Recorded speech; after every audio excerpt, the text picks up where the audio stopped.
અંજારની ગૌચર જમીન survey number 1004 બાબતે જિલ્લા પંચાયતના પૂર્વ વિપક્ષી નેતા વી.કે. હુંબલે પત્રકાર પરિષદ બોલાવી હતી। પત્રકાર પરિષદમાં ખાસ કરીને અંજારના પ્રાંત અધિકારી દ્વારા જે નિર્ણય જાહેર કરવામાં આવ્યો છે તેની સામે તેમણે કેટલીક યોગ્ય ટિપ્પણીઓ પણ રજૂ કરી હતી। કચ્છ જિલ્લા પંચાયતના પૂર્વ વિપક્ષી નેતા વી.કે. હુંબલ દ્વારા આજે એક પત્રકાર પરિષદનું આયોજન કરવામાં આવ્યું હતું। પત્રકાર પરિષદમાં ખાસ કરીને ગૌચરની જમીનનો મુદ્દો તેમણે અહમ રીતે પત્રકારો સમક્ષ પેશ કર્યો હતો। તેમણે વિગત આપતા જણાવ્યું હતું કે ગૌચરની જમીનના દબાણો દૂર કરવા માટે અપીલ કોણ દાખલ કરી શકશે તેવો પ્રશ્નાર્થ કર્યો હતો। ગાય ભેંસ બળદને જાતે અપીલ દાખલ કરવા આવવું પડે તેવો પણ પ્રશ્નાર્થ કર્યો હતો। પત્રકાર પરિષદમાં અંજારના નાયબ કલેક્ટરે અંજારના સીમના ગૌચર સર્વે નંબર 1004ની અપીલ 1.5 વર્ષ પછી દાખલ કરે ત્યારે તેનું કારણ એવું આપ્યું હતું કે તમે ત્રાહિત વ્યક્તિ છો એટલે આ બાબતમાં અપીલ દાખલ કરવામાં મોડું થયું હતું। તો આ બાબત કેટલી યોગ્ય છે?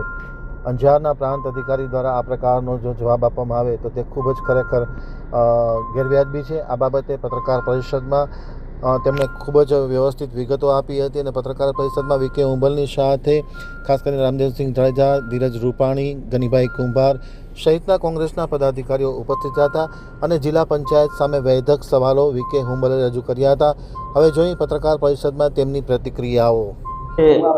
ગૌચર જમીન ઉપર જે દબાણો છે એ દબાણો દૂર કરવા માટે અમે વારંવાર રજૂઆતો અને સરકારમાં અપીલ પણ દાખલ કરેલી હતી।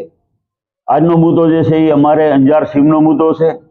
અંજાર સીમના 1004 જે ગૌચર તરીકે 1973માં એ નિયમ થઈને એની હકપત્રકમાં નોંધ પડેલી છે, જેનું આજે પણ રેકર્ડમાં 7, 12, 8માં બધી જગ્યાએ ગૌચર તરીકે જમીન બોલે છે। આ જમીન ઉપર 1991માં ગેરકાયદેસર રીતે એક અમારે કિશોરભાઈ દાનાભાઈ પટેલ, ભોગીલાલભાઈ દાનાભાઈ પટેલ, નિશાબેન દાનાભાઈ પટેલ આ લોકો દ્વારા 1991માં જે 984 સર્વે નંબર જમીન હતી એ જમીનની નોંધ આમાં 1004માં પડાવી અને નવા 1004, 1, 2 ને 3 એના 7 વાર બન્યા। આના માટે કરીને અમે અંજારના નાયબ કલેક્ટર સમક્ષ અપીલ દાખલ કરેલી હતી કે આ ગેરકાયદેસર નોંધો છે। કોઈ પણ સક્ષમ અધિકારીના હુકમ વગર 1991માં 984 સર્વે નંબર વાળી જમીન 1004 વાળી કઈ રીતે બની ગઈ? આ અપીલમાં અમે દાખલ કરીને તમે તપાસ કરો અને જે ગેરકાયદેસર નોંધો છે એ રદ કરો એ માંગણી અમે અપીલ દાખલ લગભગ 1.5 વર્ષ પહેલા કરી હતી। 1.5 થી 2 વર્ષ જેટલો સમય થઈ ગયો।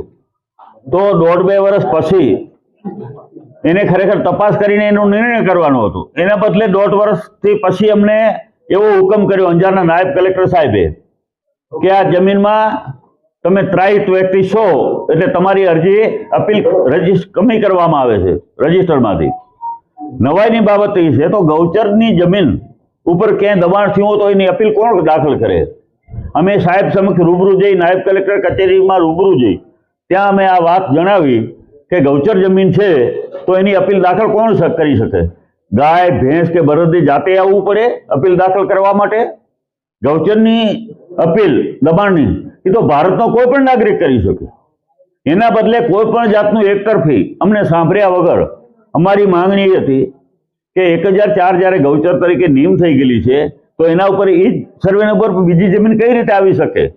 અને માની લ્યો તમે એમ કહો કે 1004, 1, 2 ને 3 એ આ ખાનગી પાર્ટીની છે તો તમારે જે 1004માં નોંધાયેલી ગૌચર જમીન રદ કરવી પડે, કમી કરવી પડે। તો આજે પણ 1004 ગૌચર જમીનનો 7 વાર બોલે છે, 8માં છે એ 7 વારે ચાલુ રહ્યો, એના પછી 3 નવા 7 વારો બની ગયા। તો આ અતિ કિંમતી જમીન છે, 200 થી 250 કરોડની આજની બજાર એની વેલ્યુ છે।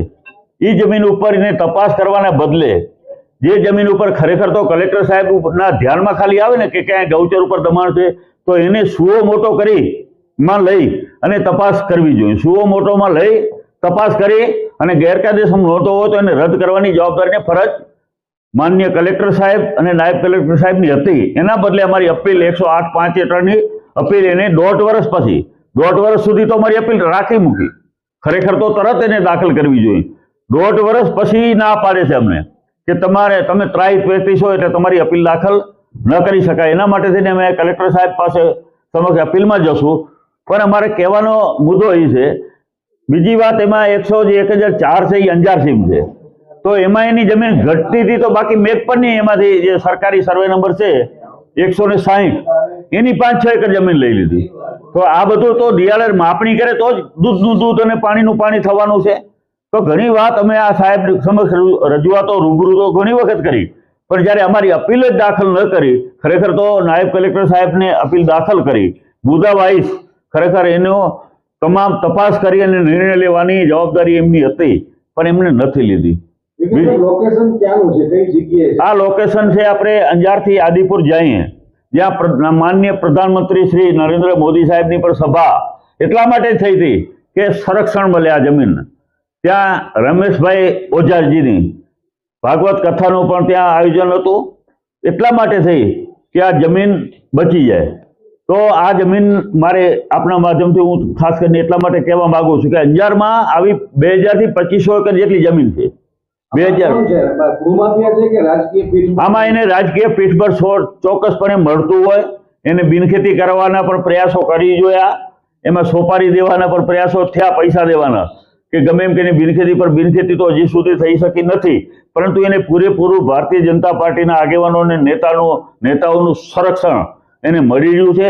ત્યારે જો ન મળ્યું હોય તો આ જે ગૌચર જમીન છે, ગૌચર જમીનમાં ખરેખર ગંભીરતાથી લઈ અને કલેક્ટર સાહેબ અને નાયબ કલેક્ટર સાહેબે બને એના ઉપર સુઓ મોટોમાં લઈને પણ આ ગૌચરની તપાસ કરાવી. ગૌચર જમીન ઉપર દબાણ છે એ ખરેખર ખોટું હોય તો દૂર કરવું જોઈએ. અમારી માંગણી એક હતી કે તમે માપણી કરાવો ડીઆરઆર પાસે, તમે સરકારી ખર્ચે એને કરવી જોઈએ. ગૌચર જમીન છે છતાં તમે સરકારી ખર્ચે માપણી ન કરાવો તો અમે માપણી ફીના પૈસા ભરવા પણ તૈયાર છીએ. આ અમે લેખિતમાં આપેલું છે એમને સાહેબને કે તમે માપણી કરાવો, અમે પૈસા ભરી દેશો, અમારે ખર્ચે માપણી કરાવો. પણ ખરેખર આજે પણ આ જમીન ખરેખર જે એમની જમીન છે ત્યાં જ છે કે બીજી જગ્યાએ છે, મૂળ મુદ્દો આ છે. તો મોટી બાઉન્ડ્રી પણ બની ગઈ છે, તો એક્શન શું લીધું? સાહેબ બુલડોઝરો તો ગરીબો માટે ફરતા હોય, જેને પોતાને કોઈ વગ નથી, જેને ભાજપના નેતાનું સંરક્ષણ નથી, એના બુલડોઝરો. બાકી તો બુલડોઝરો ફેરવવા હોય તો ભાજપના, તમે આજે આખા કચ્છમાં ભાજપના નેતાઓને એના મળતિયાઓના જે દબાણો છે, ખરેખર જો એને સરકાર એમ કહેતા હોય અમને સાથે રાખીને કે તમે બતાવો તો અમે કરી દઈએ, તમે બતાવવા તૈયાર છીએ, પણ એ નથી કરવાનું.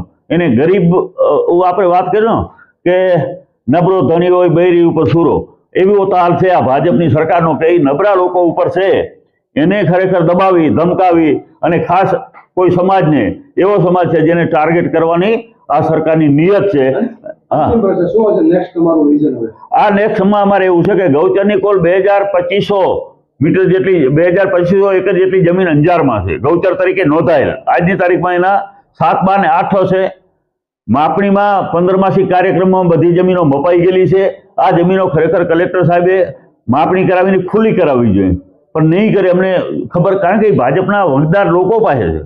અમારે ઘણી બધી અપીલો થઈ. નાગલપુરમાં, તમારે એક નાની નાગલપુરમાં ગૌશાળા ખેડૂતોએ ત્યાં ભાજપના નેતાઓએ જમીન દબાવી.